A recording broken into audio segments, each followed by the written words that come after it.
الحمدللہ ہر گھر میں موجود ہے، چھوٹے بوتلوں میں ہوگا یا کسی کے گھر میں اور زیادہ ہوگا۔ کیا ہم نے کبھی آب زمزم کی فضیلت سنی؟ کیا ہم نے سنا کہ آب زمزم میں شفا ہے؟ کیا ہم نے کبھی سنا کہ آب زمزم جنتی چشموں میں سے ایک جنتی چشمے کا حصہ ہے؟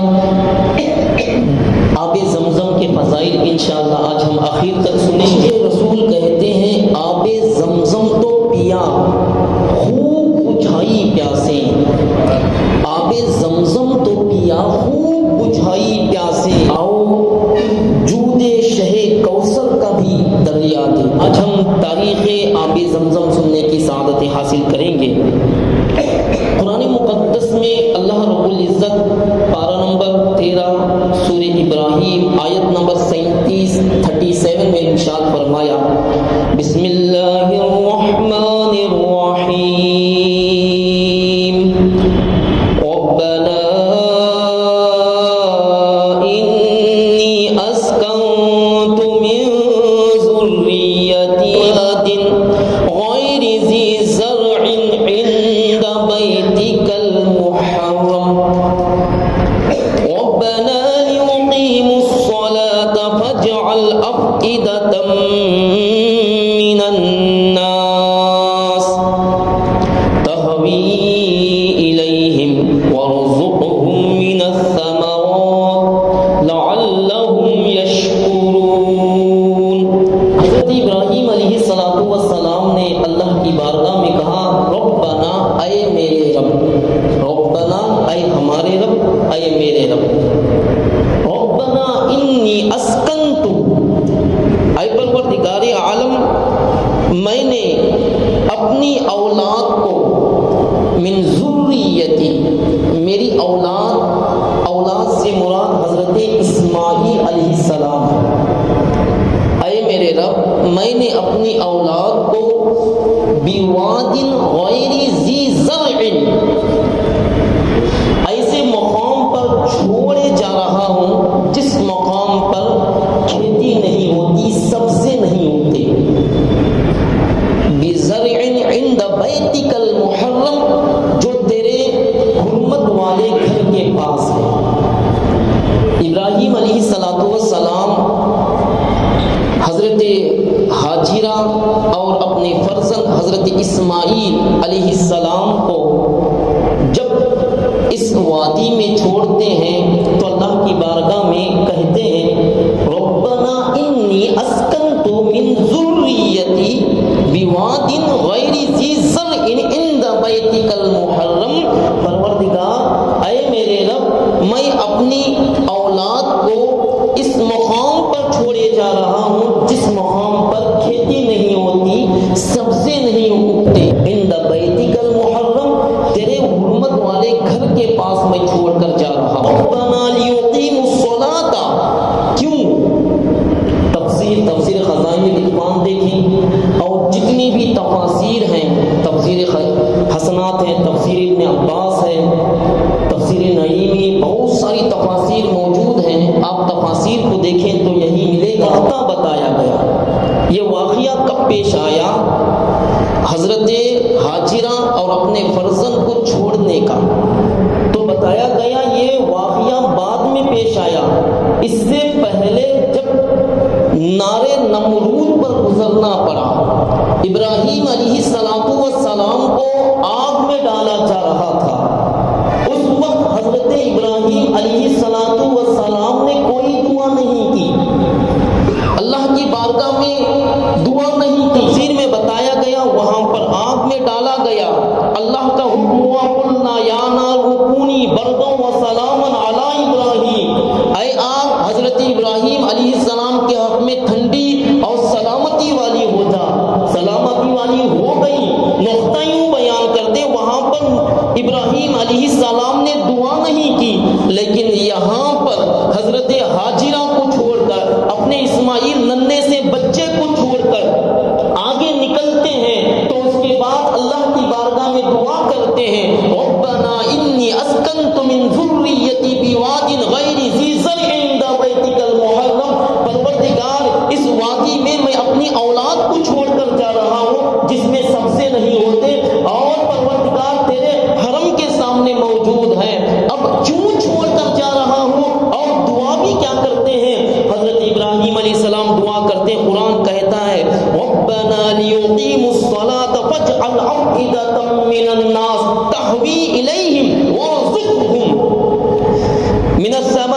لعلہم یشکرون علیہ السلام اللہ کی بارگاہ میں کہتے ہیں ربنا لیقیموا الصلاۃ، اے میرے رب اس لیے کہ وہ نماز قائم رکھیں، کیوں چھوڑ کر جا رہا ہوں، کیوں ان پر آسانیاں تو نازل فرما، اس لیے آسانیاں نازل فرما تاکہ وہ نماز قائم کر سکیں، ربنا لیقیموا الصلاۃ اس لیے کہ وہ نماز قائم کر سکیں، فاجعل افئدۃ من الناس تهوی الیہم، اے پروردگار عالم تو لوگوں کے دلوں کو ان کی طرف پھیر دے، ان کی طرف مائل کر دے اور انہیں کچھ پھل کھانے کو دے، وارزقہم من الثمرات، ثمر کہتے ہیں پھل کو، وارزقہم انہیں کچھ رزق دے، کون سا رزق؟ من الثمرات، پھل فروٹ کی شکل میں، پھلوں کی شکل میں اے اللہ انہیں رزق عطا فرما، وارزقہم من الثمرات لعلہم یشکرون، کیوں؟ اس لیے کہ وہ تیرا شکر ادا کر سکیں، اس لیے کہ وہ تیرا احسان مانے۔ تو معلوم ہوا اللہ رب العزت کی بارگاہ میں ابراہیم علیہ السلام نے دعا کی، تو حضرت ابراہیم علیہ السلام کو وہاں چھوڑے جانے کا مقصد کیا تھا؟ تو بتایا گیا ملک شام میں حضرت ہاجرہ رضی اللہ تعالی عنہا کے بطن پاک سے حضرت اسماعیل علیہ السلام پیدا ہوئے۔ اس سے پہلے آپ حضرت سارہ سے نکاح فرما چکے تھے، حضرت سارہ آپ کے نکاح میں تھی، بہت واقعہ طویل ہے، آخر میں حضرت ہاجرہ آپ کی باندھی کی شکل میں آئی، پھر حضرت سارہ سے کوئی اولاد نہ ہوئی، پھر حضرت سارہ سے جب اولاد نہ ہوئی حضرت سارہ ہی نے مشورہ دیا کہ حضرت ہاجرہ سے آپ نکاح فرما لیں تاکہ اللہ تعالیٰ آپ کو کوئی اولاد عطا کر دے، پھر اللہ کا حکم بھی یہی ہوا، تو کیا ہوا حضرت ہاجرہ سے نکاح ہوا۔ اب حضرت ہاجرہ سے نکاح ہوا تو اللہ تبارک و تعالیٰ نے آپ کو تفاسیر میں ہے کہ 99 سال کی عمر میں ایک بچہ عطا کیا جسے حضرت اسماعیل کہا جاتا۔ حضرت سارہ پہلی وائف آپ کی کیا کہتی ہے؟ اے ابراہیم علیہ السلام، اے خلیل اللہ، اب آپ حضرت ہاجرہ اور اپنے فرزند کو لے کر کہیں دور دراز چلے جائیں اور کسی وادی میں چھوڑ کر آ جائیں، اب ساتھ نہ رہیں ان کے ساتھ۔ مشورہ بھی رہا اور مشیت الہی بھی یہی رہا۔ ابراہیم علیہ السلام حضرت اسماعیل علیہ السلام کو لے کر چلتے ہیں ملک شام سے اور مکہ المکرمہ پہنچتے ہیں۔ وہ مکہ مکرمہ جسے آج ہم ذوالخیز جانتے ہیں، وہ مکہ مکرمہ جس میں آج لاکھوں کی تعداد میں بیک وقت حج کر رہے ہیں، وہ مکہ المکرمہ جو سال بھر عمرہ کی سعادتیں حاصل کرنے والے عمرہ کر رہے ہیں، وہ مکہ المکرمہ جو خانہ کعبہ ہے جس کا طواف 24 گھنٹہ سال بھر چلتا ہی رہتا ہے، کسی وقت رکتا نہیں ہے، وہ مکہ المکرمہ جسے آج ہم جانتے ہیں لاکھوں کی تعداد میں انسان وہاں پر پہنچتے ہیں، ہر جگہ پہنچتے ہیں، لیکن محترم سامعین وہ وقت کیا تھا؟ وہ مکہ جیسے ہم جانتے ہیں ویسا مکہ نہیں تھا۔ طوفان نوح کے بعد کی نشانی ختم ہو چکی تھی، پانی کا چشمہ نہیں تھا، وہاں پر کانٹے دار درخت تھے جسے ببول کے درخت کہتے ہیں، وہ کانٹے دار درخت تھے، لیکن وہاں پر نہ تو کوئی سبزہ اگتا تھا نہ تو زمین میں پانی تھا۔ ایسے وقت میں لے جا کر حضرت سارہ کو حضرت اسماعیل فرزند کو چھوڑ کر پھر واپس نکلتے ہیں، ساتھ میں چند توشہ دان میں کھجوریں رکھ دیتے ہیں، اس کے بعد تھوڑا سا پانی دیتے ہیں، اب نکلتے ہیں واپس۔ حضرت ہاجرہ طیبہ پوچھتی ہیں اے میرے سردار یہ بتائیے آپ ہمیں اس چٹیل میدان میں تنہے تنہا کہاں چھوڑے جا رہے ہیں؟ حضرت ابراہیم علیہ السلام خاموش رہے، آگے بڑھ رہے ہیں۔ ہاجرہ نے پوچھا رضی اللہ تعالی عنہ اے میرے سردار، اے خلیل اللہ، اے ابراہیم علیہ السلام، کیا اللہ کا حکم یہ ہے کہ ہمیں اس وادی میں چھوڑ کر جائیں؟ تب ابراہیم علیہ السلام نے کہا ہاں۔ تو حضرت ہاجرہ کے جواب پر قربان جائیں، یہ گلا نہیں کرتی، شکوہ نہیں کرتی، یہاں پر انسان نہیں ہے، یہاں پر چرندوں پرند نہیں ہے، یہاں پر پانی نہیں ہے، شکوہ نہیں کرتی۔ جب سنتی ہے ہاں تو اس وقت حضرت ابراہیم علیہ السلام کی زبان سے ہاں ہے تو حضرت ہاجرہ طیبہ کہتی ہیں جب اللہ تعالیٰ نے حکم دیا ہے تو ہمیں یقین ہے اللہ ہمیں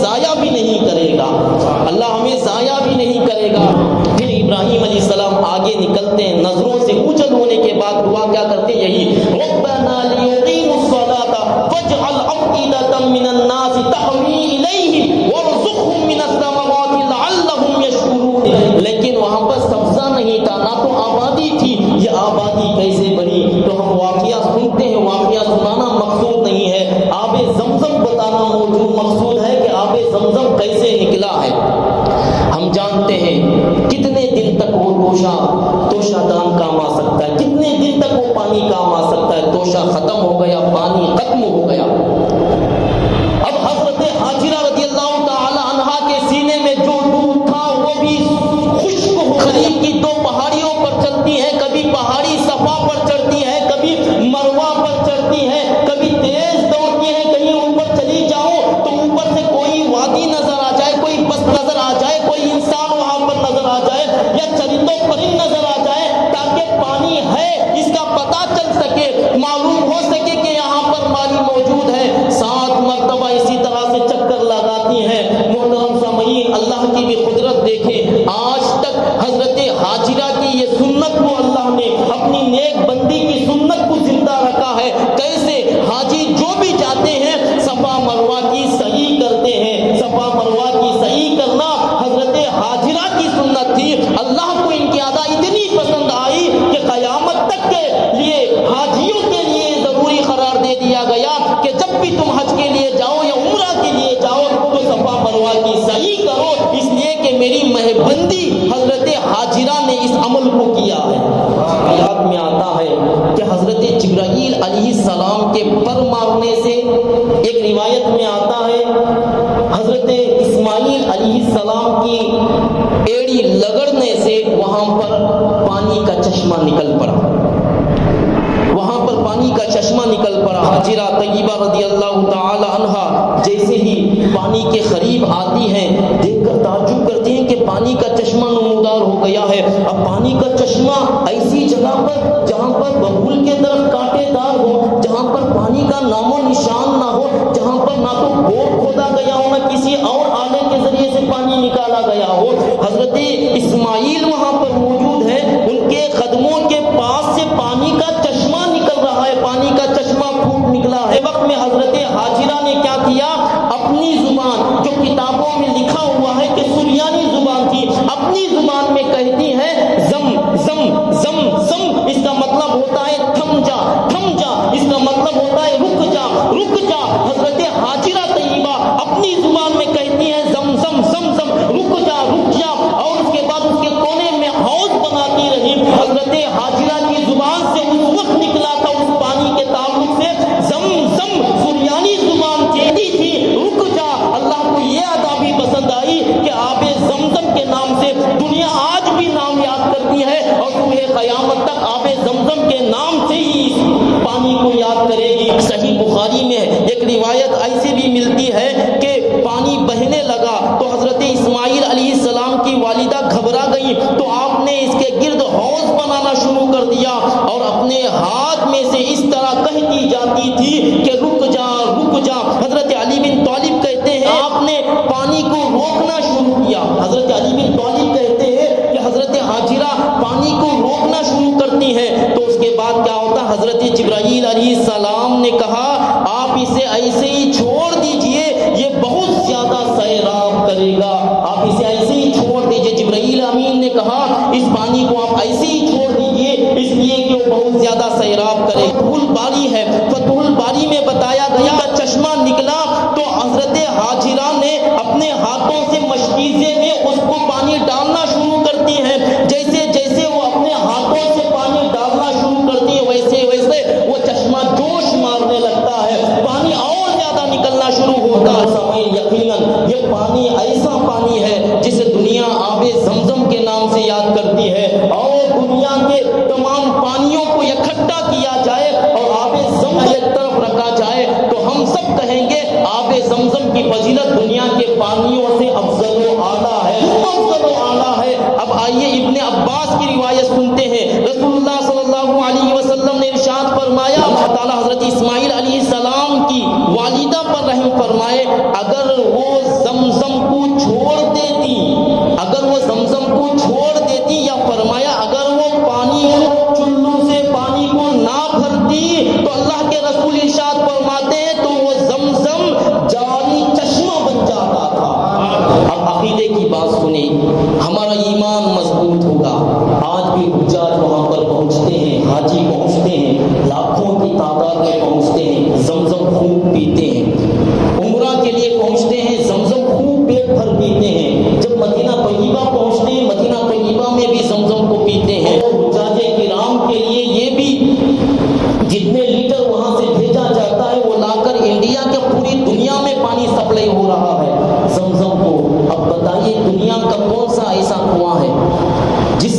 وہاں پر اگر کوئی کنواں ہو تو اگر گرمی کا سیزن ہو تو کالا ہو تو ایسے وقت میں بارش تو نہیں ہوتی، اللہ کی قدرت کبھی نہ کبھی برس جائے، ایسے وقت میں کنویں سے اگر پانی نکالا جاتا رہے، برابر پانی نکالا جاتا رہے تو کیا ہوگا؟ کنویں سوکھ جاتے ہیں، ندیاں بھی سوکھ جاتی ہیں، تالاب بھی سوکھ جاتے ہیں، لیکن اللہ کی قدرت پر غور وہاں پر لاکھوں کروڑوں حاجی پہنچتے ہیں، ہر سال حج کرتے ہیں، اللہ کے لیے اللہ کے بندے پہنچتے ہیں۔ کنواں تو ایک ہی ہے، ہزاروں کنویں نہیں ہیں، زمزم کا ایک ہی کنواں ہے، اور اس سے پانی اتنا نکل رہا ہے، اتنا نکل رہا ہے، اتنا نکل رہا ہے کہ اس وقت سے لے کر آج تک وہ اس کنویں سے آب زمزم نکل رہا ہے، ساری دنیا اس آب زمزم سے سیراب ہو رہی ہے، اور صبح قیامت تک وہ چشمہ جاری و ساری رہے گا، اور وہ چشمہ کبھی بند نہیں ہو سکتا۔ یہ اللہ کی قدرت ہے۔ کیوں؟ اللہ تبارک و تعالیٰ قرآن مجید پارہ نمبر 4 آیت نمبر 97 میں ارشاد فرماتا ہے، کیا اللہ ارشاد فرماتا ہے سورہ آل عمران میں، فیہ آیات بینات، اس میں اللہ تعالیٰ کی کھلی ہوئی نشانیاں موجود ہیں، اللہ کی اس میں کھلی ہوئی نشانیاں، فیہ آیات بینات مقام ابراہیم، حضرت ابراہیم علیہ السلام کے کھڑے ہونے کی جگہ بھی ہے۔ اللہ نے اس آیت میں کہا فیہ آیات بینات، اس میں اللہ تعالیٰ کی نشانیاں ہیں، تو آب زمزم بھی اللہ کی نشانیوں میں سے ایک نشانی ہے۔ ابراہیم علیہ السلام کے زمانے سے آج تک انسان سیراب ہو رہا ہے، اور صبح قیامت تک آب زمزم سے سیراب ہوتا رہے گا۔ آب زمزم کا کنواں کبھی سوکھا نہیں۔ اب اہل علم بھی ہے، اہل علم کہیں گے حضرت ہاں آب زمزم کا کنواں سوکھا تھا، یقیناً ہم بھی کہیں گے ضرور آب زمزم بیچ میں اللہ نے لوگوں کی نظر سے پوشیدہ کیا تھا۔ قبیلہ جرہم کے لوگ وہاں پر پہنچے، حضرت حاجرہ طیبہ سے اجازت لے کر وہاں پر رہتے ہیں، پھر اس کے بعد چند سالوں کے بعد بتایا گیا تفاسیر میں کہ وہ خانہ کعبہ کی بے حرمتی کی اور حرم مقدس کی بے حرمتی کی، جس کی وجہ سے اللہ تبارک و تعالیٰ نے آب زمزم کو لوگوں کی نظر سے پوشیدہ کیا۔ ایسے واقعات ہیں۔ اور حضرت عبد المطلب بن ہاشم ہمارے نبی صلی اللہ علیہ وسلم کے دادا، اس وقت بھی وہ آب زمزم ظاہر نہ تھا اس وقت ابراہیم علیہ السلام کے، پھر اس کے بعد بیچ میں اللہ تعالیٰ نے لوگوں کی نظر سے پوشیدہ کیا، پھر حضرت المطلب بن ہاشم کو اللہ نے یہ سعادتیں عطا کیا، یعنی ہمارے نبی کے دادا کو یہ سعادتیں عطا کیا کہ وہ خواب میں دیکھتے ہیں کہ آب زمزم کا کنواں دکھایا جا رہا ہے، نشانی بتائی جا رہی ہے۔ عبد المطلب وہاں پر پہنچتے ہیں، کھدواتے ہیں تو وہاں پر آب زمزم کا کنواں موجود ہوتا ہے۔ آب زمزم کی فضیلت کیا ہے؟ آب زمزم کوئی انسان شفا کی نیت سے پیتا ہے، اللہ اسے شفا عطا کرتا ہے۔ آب زمزم کوئی بھوک لگی ہوئی ہے، اب بھوک کو مٹانے کی نیت سے آب زمزم پیے، اللہ تعالیٰ بھوک مٹا دے گا اس کی۔ اگر کوئی انسان پیاس لگی ہوئی ہے، پیاس کو بجھانے کی نیت سے آب زمزم پیتا ہے، اس کی پیاس بجھ جاتی ہے۔ اگر کوئی بندہ پیٹ کی تکلیف ہے، آب زمزم کو شفا کی نیت سے پیے، اللہ اس میں شفا عطا کرتا ہے۔ اور اگر کوئی انسان جسمانی بیماری کا شکار ہے، اگر اس بیماری سے شفا کی نیت سے زمزم کو پیے، اللہ اس میں شفا عطا کرتا ہے۔ اگر کوئی انسان قوت حافظہ کی نیت سے زمزم پیتا ہے، اللہ اس کے قوت حافظہ میں مضبوطی عطا کرتا ہے۔ اور اگر کوئی انسان ظاہری بیماریوں کے خاتمے کے لیے پیے، اللہ اس میں شفا عطا کرتا ہے۔ اور جانتے ہیں یہ آب زمزم کیا ہے؟ آب زمزم ہی سے ہمارے نبی صلی اللہ علیہ وسلم کے قلب اطہر کو دھلا گیا ہے، آپ کے قلب اطہر کو، آپ کے دل مبارک کو آب زمزم ہی سے غسل دیا گیا ہے، اور وہ سینہ، اس سینے کو غسل دینے کے پانی کا منتخب کیا ہے، دنیا کے پانیوں کا نہیں، بلکہ اللہ تبارک و تعالیٰ نے ایسے پانی کا منتخب کیا جو تمام پانیوں کا سردار ہے۔ آپ بتائیں دنیا کے تمام پانیوں کا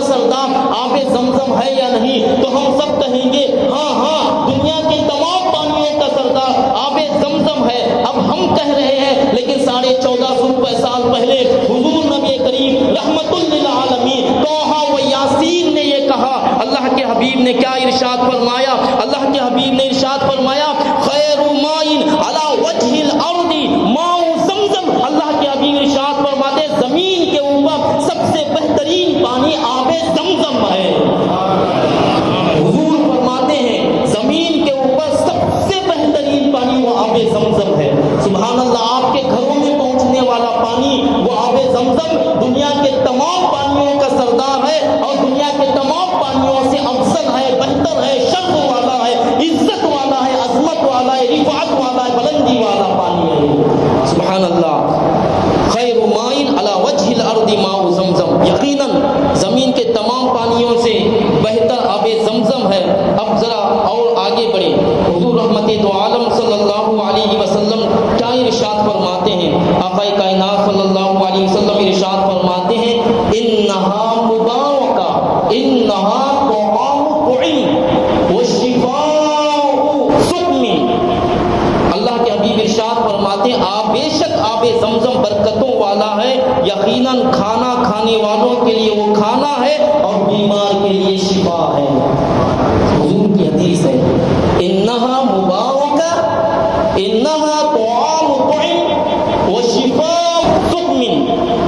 اللہ کے حبیب نے ارشاد فرمایا بے شک آب زمزم میں اللہ نے برکت رکھی ہے، اور جو بھوک مٹانے کی نیت سے زمزم کو پیے اللہ اس کی بھوک مٹاتا ہے، اور اگر کوئی بیماری دور ہونے کی نیت سے پیے اللہ اس میں شفا عطا کرتا ہے۔ جس حاجت کے لیے جس نیت سے آب زمزم کو پیتا اللہ اس کے نیت میں کامیابی عطا کرتا، اسے نفع بخشتا۔ میں نے کہا اب اس کو حدیث کی روشنی میں کہہ رہا ہوں، اللہ کے حبیب صلی اللہ علیہ وسلم نے ارشاد فرمایا ماء زمزم لما شرب لہ، ماء زمزم لما شرب لہ۔ سرکار فرماتے ہیں جو انسان آب زمزم کو جس مقصد کے لیے پیتا ہے، جس ارادے سے پیتا ہے، اللہ تبارک و تعالی اس کے ارادے میں کامیابی عطا کرتا ہے۔ تو اسی لیے آب زمزم کو پینے والے ضرور پئیں اور نیت کر لیں، کوئی بھی پریشانی ہو، کوئی بھی مصیبت ہو، کوئی بیماری ہو تو نیت کر لے جب بھی زمزم پیے اے اللہ اس زمزم کو میں پی رہا ہوں، اس کی برکت سے میری پریشانی دور کر دے، یا اس کی برکت سے بیماری دور کر دے۔ تکالیف میں اپنے انداز میں دعا کرتے ہوئے پیے۔ محترم سامعین، اب آئیے زمزم اگر ملنے پینے کا موقع ملے خوب سے ہو کر پئیں، اگر سیر ہو کر پینے کا، پیٹ بھر کر پینے کا موقع ملے ضرور پئیں، اس لیے کہ اس میں بھی فرق ہے۔ منافق آب زمزم پیٹ بھر کر پی نہیں سکتا، اور ایمان والا پیٹ بھر کر سیراب ہو کر زمزم کو پیتا ہے۔ حضور اکرم صلی اللہ علیہ وسلم نے ارشاد فرمایا ان آیت ما بین وبین المنافقین انہم لا یتضلعون من زمزم، بے شک ہمارے اور منافقوں کے درمیان نشانی یہ ہے کہ منافق آب زمزم سے خوب سیراب نہیں ہوتے۔ سرکار فرماتے منافق اور صاحب ایمان میں فرق یہ ہے کہ آب زمزم منافق پیتا ہے لیکن وہ کبھی پیٹ بھر کر سیراب ہو کر نہیں پی سکتا، اور ایمان والا آب زمزم پیٹ بھر کر پیتا ہے۔ منافق کا اس میں بھی فرق بتا دیا گیا۔ محترم سامعین، آب زمزم کے تعلق سے یہ ایک جملہ ملتا ہے کہ آب زمزم جنتی چشموں میں سے ایک چشمے کی شاخ ہے۔ تعجب ہوتا ہوگا، اگر تعجب ہو تو کتاب کا نام ہے زمزم کے فضائل، برکات فضائل زمزم۔ آب زمزم جنت کا چشمہ ہے۔ آئیے کیسے؟ ابن عباس رضی اللہ تعالیٰ عنہ روایت کرتے ہیں کہ ایک حبشی آب زمزم کے کنویں میں گر گیا۔ آب زمزم کے کنویں میں حبشی گرا۔ حضور رحمت عالم صلی اللہ علیہ وسلم نے ایک شخص کو حکم دیا کہ وہ کنویں کے اندر اترے، اس کے بعد اس حبشی کو باہر نکالے۔ وہ شخص نیچے اور اندر جاتا ہے کنویں میں، اس کے بعد اس حبشی کے جسم کو اٹھا کر باہر لایا جاتا ہے۔ پھر اس کے بعد سرکار ارشاد فرماتے ہیں اس کنویں کا کل پانی نکالا جائے، اس کنویں کے اندر سے کل پانی نکالا جائے۔ اب ایمان اور عقیدے کو تازہ کرنے والی بات سنیں، اور اللہ کے حبیب ارشاد فرماتے ہیں جو شخص کنویں کے اندر تھا اس سے فرمایا ڈول اس چشمے کی طرف سے بھرو۔ اللہ کے حبیب فرماتے ہیں ڈول اس چشمے کی طرف سے بھرو جو بیت اللہ شریف اور رکن کی طرف ہے، کیونکہ وہ چشمہ جنت کے چشموں میں سے ہے۔ سرکار فرماتے ہیں ڈول، جو گھڑا کہیں ہم اپنی زبان میں سمجھنے کے لیے جس سے پانی بھرا جا رہا اس کو سمجھے، اللہ کے حبیب فرماتے ہیں ڈول اس طرف سے بھرو جہاں سے چشمہ نکل رہا ہے، جو بیت اللہ شریف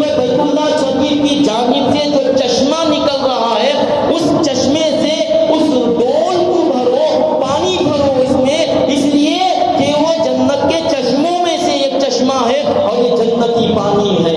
سبحان اللہ. آب زمزم کی بڑی فضیلتیں ہیں اور آب زمزم کے تعلق سے بہت ساری روایات موجود ہیں. وقت مجھے اجازت نہیں دیتا. اور آخر میں بس اس بات کو یاد رکھ لیں کہ حضور رحمت دو عالم صلی اللہ علیہ وسلم کے قلب اطہر کو آپ کے مبارک مقدس نورانی دل کو بھی اسی آب زمزم سے غسل دیا گیا. اگر وقت ہوتا تو میں بتاتا کہ 4 ایسے وقت آئے ہمارے نبی کی زندگی میں جس میں ہمارے نبی کے قلب اطہر سینے کو چاک کیا گیا. پھر اس کے بعد آپ کے سینے سے قلب اطہر کو نکالا گیا, آب زمزم سے غسل دیا گیا, پھر اس کے بعد وہاں پر رکھا گیا. بہت ساری چیزیں ہیں. یہ بخاری شریف میں نے خود اپنی آنکھوں سے دیکھا. کتاب الایمان دیکھنے والے دیکھ لے. اور مسلم شریف کی بھی حدیث پاک ہے جو معراج کا واقعہ, اس میں یہ واقعہ موجود ہے. بولنے میں سننے میں کوئی خامی غلطی اللہ تبارک و تعالی معاف کرے. استغفر اللہ ربی من کل ذنب و خطیۃ و اتوب الیہ وما علینا الا البلاغ. جو سنت ادا نہیں کی کھڑے ہو کر سنت ادا فرما لے. السلام علیکم ورحمۃ اللہ وبرکاتہ.